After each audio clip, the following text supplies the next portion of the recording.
Wassail, beautiful people. So we're going to be looking at Pluto and Aquarius and how it impacts your natal charts and all the different signs within the natal charts and the aspects, so that you can look at your natal chart and see what's likely to come up. If you're looking for a prediction, this isn't the video. There's plenty of others that have a more predictive quality to them. This is really about learning to empower ourselves in this new age of Pluto. It's 2 decades long, and for the moment we're really going to be focused on the first decan, and a decan is 0 to 9 degrees, 10 to 19 degrees, 20 to 29 degrees. So if you go to your natal chart, you're really looking for aspects you have between 0 and 9 degrees. And over the next 4 years, because Pluto, as it moves, goes into a sign, steps back, goes in, goes back. And every time it passes over something and goes into conjunction or trine or whatever it is, the aspect, it activates something that rises within us. And then we have a chance to think about it while Pluto meanders back quite often. And then it will come back and go, how did you get on with that? And you go, fine, I'm fine with it, Pluto, move forwards. So really it's about a fearlessness, but also being empowered to decide your own destiny, but with the help of Pluto going, you get a better destiny if you just deal with this aspect. So Pluto is the spine. Now, Pluto is the most distant planet. It's associated with re-death and birth. So it's a C sharp. In sound healing, your spine isn't in where your spine is as a bone. It's outside the back of your body. All other energies come in through the spine. It's a really important energy. It's the only sound healing note that runs up and down the entire body, so that it can take in all the other energies, pass them through the nervous system, B flat A sharp, and then deliver them to the parts of the body that must be furnished with frequencies. And when we're out of alignment, the spine and the nervous system will just deliver those energies to wherever they are. If they're out here or over there or in front of us, it will still deliver them there, but it's better to be in alignment. We're beginning obviously by looking at Pluto, because Pluto is affecting everything here. So it's the key energy. So Pluto is about identifying stark shadows, and it's kind of not really about identifying. Pluto will hold them up in front of your face until you notice them. So it has a soft timpani role. This is really referring to that notion because Pluto takes 248 years to go around the solar system. It hasn't been in Aquarius for 248 years. So it's like a kind of soft rumble in the background of everything for everyone. So this is troweling the wrong crust or debris. By that, it really means living our own way, but it's not Pluto's way. It's the wrong surface frequency. So Pluto is like a dormant ice volcano beckoning to be noticed. And if you don't notice it, it will just erupt. An ice volcano brings up emotions, frozen, cold emotions. So it's better to go prospecting for them. Oh, diamagnetic prospecting. So diamagnetism is when energies or atoms or molecules or attraction flows in the wrong direction to the core universal truth.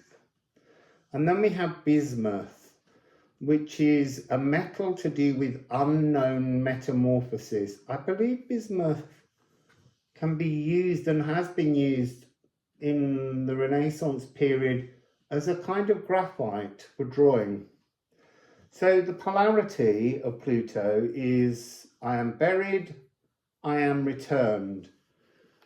So the thing about polarities are neither stands alone. It's a polarity. They have to both exist. You have to know what it is to be buried, to be overwhelmed, if you're ever going to be returned. You know, it's kind of like it's kind of like a zombie existence until you return to the real world. You're in the zombie ballet. So in terms of shadow aspects that will bring up is the idea of being terrified, concealed in fear, paralyzed by darkness, entombed in a spiritual sarcophagus. And when Pluto goes retrograde, it's the powers you allow to control you or what become much stronger. So your diamagnetic prospecting is kind of overridden when Pluto's in retrograde, and you get pulled towards another direction, but not necessarily your divine direction. And then in terms of the more lighter energies and being returned, bounteous, winter is summer. Doesn't matter about the season, it's summer in your soul. To be nestled calmly in your frame, your balanced body brimming with minerals, and then unearthed cellular balance allowing spiritual wealth. And your spiritual wealth can be absolutely anything when you're under the influence, when you're intoxicated by Pluto. Sextile. So sextile is 60 degrees. It's a 6/8 rhythm. So unlike the semi-sextile, which was 9/8, this is kind of speeding up, picking up pace. It's a flirtatious opportunity being offered by Pluto. So there's something about, this is Pluto flirting with planets that you have in Aries or Sagittarius. Or if you want to think of Ophiuchus, look at sort of like 8-9 degrees of Sagittarius. And if your placement's there, it's kind of 0 to 1 degree of Ophiuchus. So sextile, we're looking at this sarba, which is a Romanian folk dance. Again, it's an energy that returns us to our roots like semi-sextile.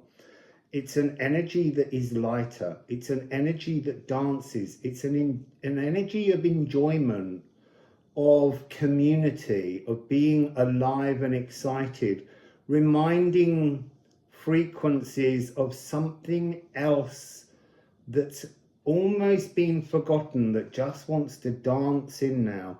So it's about reaching out to your placements in Aries and Sagittarius, being helpful, sweetly helpful, creating new supportive patterns and collaborating to induce change, not to create it entirely, but to induce it, to begin the transformation process.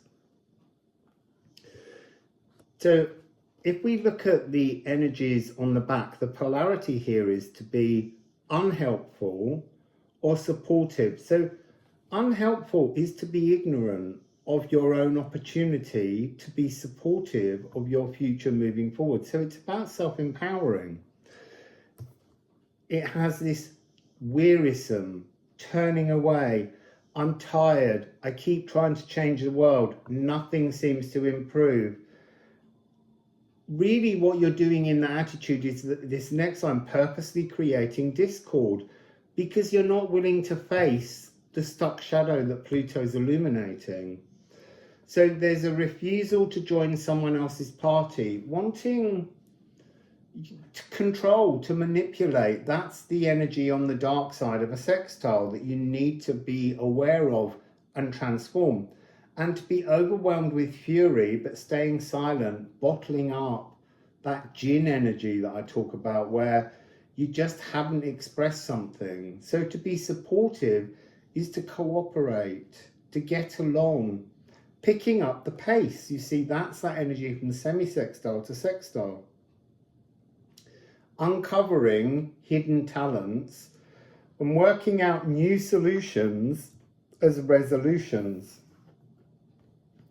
So next up we have Aries and Sagittarius. So we'll start with, I was going to start with Aries, but then I was like, no, start with the energy that's retrograded away from where we've got to. So here in Sagittarius, you will find energies that Pluto has already been through. And look, it may not have been through them in your lifetime, but Pluto knows.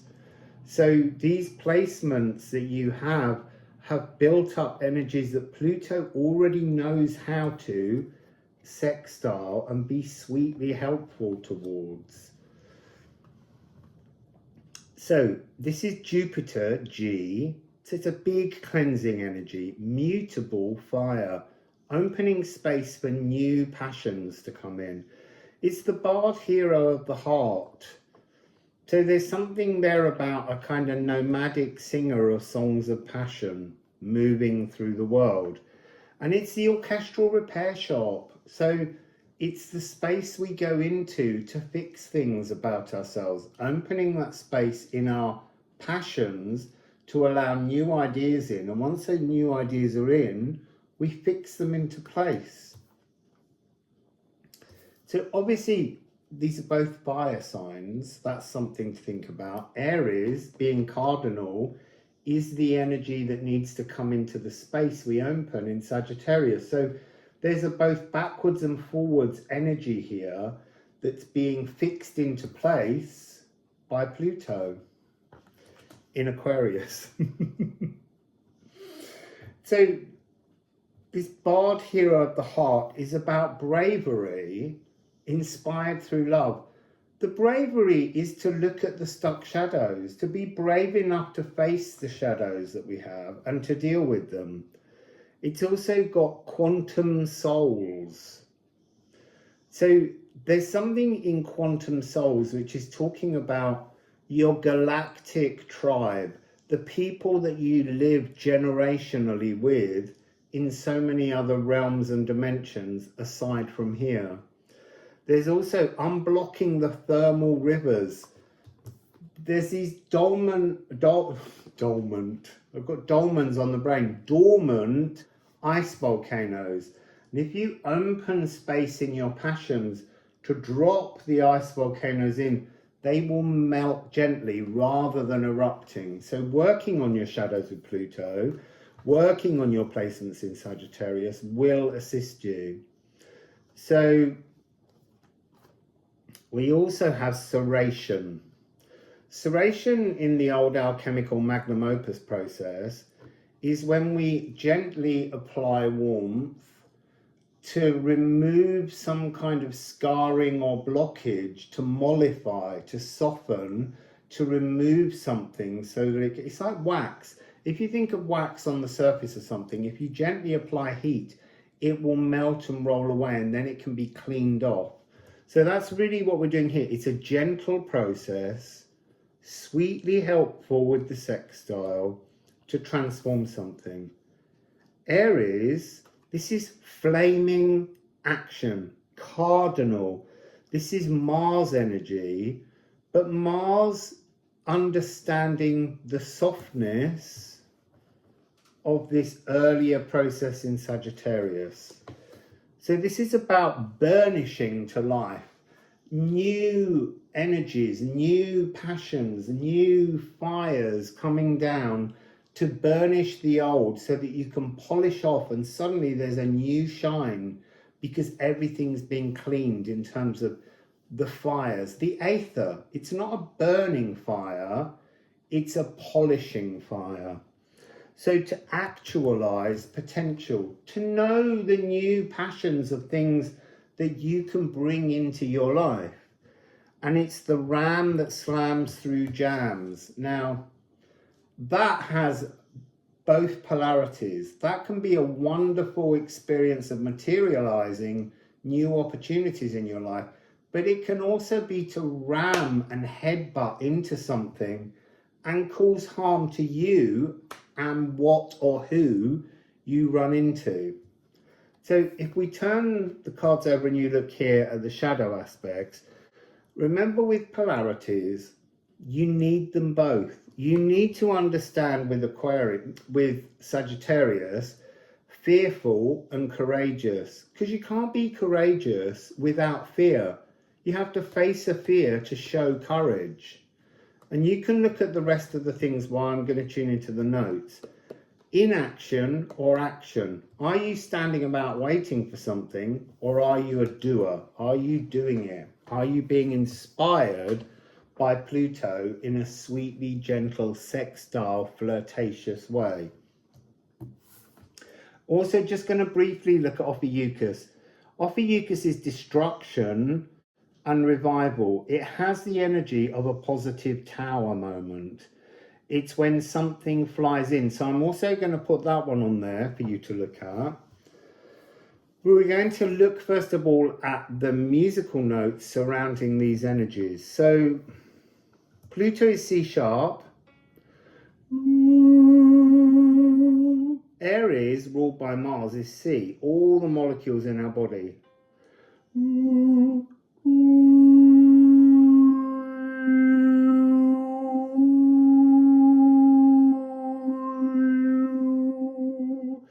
Feels that the C is more present as I'm singing those.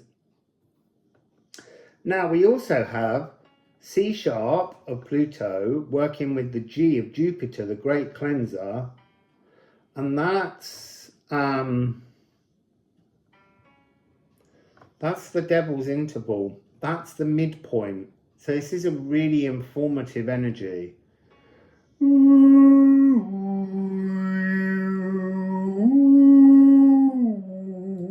It's the midpoint between an octave. If we put them all together, we have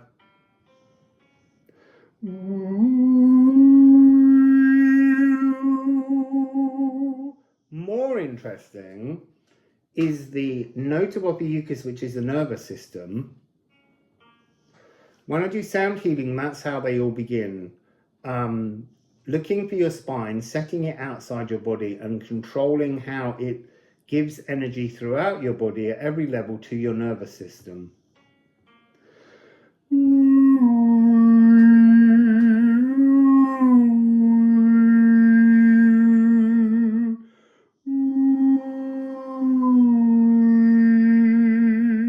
So if you have something in the first few degrees of Ophiuchus, it's about calming your nervous system, calming your thoughts, softening the passions within you so that things can flow more lovingly into your body. Let's put all the notes together.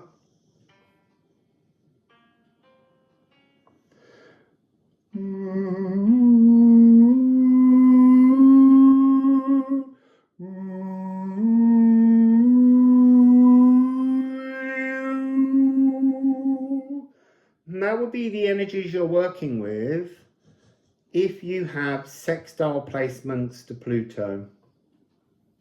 So tomorrow I will release another video on another aspect.